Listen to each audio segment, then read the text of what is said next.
Bonjour à tous.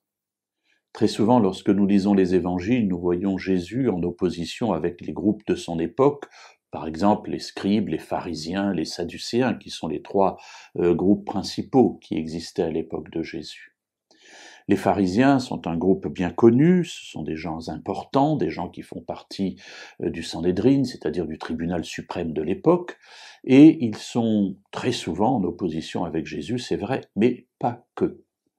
Effectivement, lorsque nous lisons les évangiles, particulièrement le passage que nous allons voir aujourd'hui dans l'évangile selon Luc au chapitre 11 et au verset 37, nous nous apercevons que ces liens ou ces relations ne sont pas toujours des relations conflictuelles. Elles débouchent sur des discussions, elles débouchent sur des interrogations, mais regardons cela.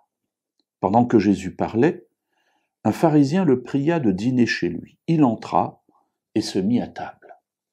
Voilà un pharisien qui invite Jésus à venir manger chez lui, et Jésus accepte.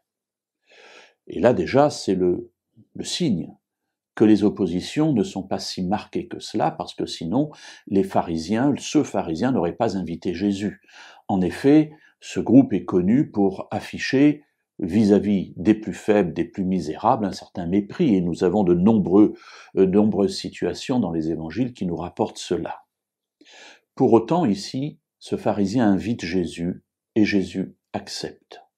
Ce qui veut dire que pour le pharisien, Jésus est quelqu'un qui est, en tout cas, plus ou moins à son niveau. Certes, on le méprise, certes, il y a des controverses, parfois violentes et parfois virulentes, mais on peut discuter avec lui, et c'est quelqu'un qui mérite de soutenir cette discussion. Et d'ailleurs, dans le passage qui nous intéresse, nous n'allons pas du tout le commenter, eh bien, il va y avoir une discussion sur le pur, l'impur, le lavage des mains, et on interroge Jésus pour savoir quel est le sens de son enseignement, ce qu'il veut dire qu'il y a là matière à discussion, matière à retirer quelque chose d'intéressant.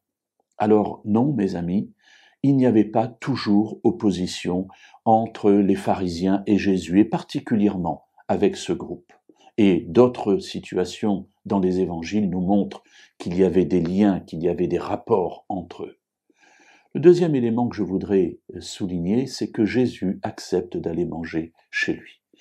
Et je ne me souviens pas d'un seul exemple où Jésus refuse d'entrer chez quelqu'un pour aller manger. Et cela nous enseigne quelque chose. C'est que lorsque nous pensons être porteurs d'un message positif pour les gens, eh bien ne refusons aucune occasion de pouvoir les rencontrer, et particulièrement de les rencontrer chez eux. Et c'est chez eux qu'ils se sentent bien, et c'est là où ils se sentiront le plus à l'aise pour écouter ce que nous avons à leur dire.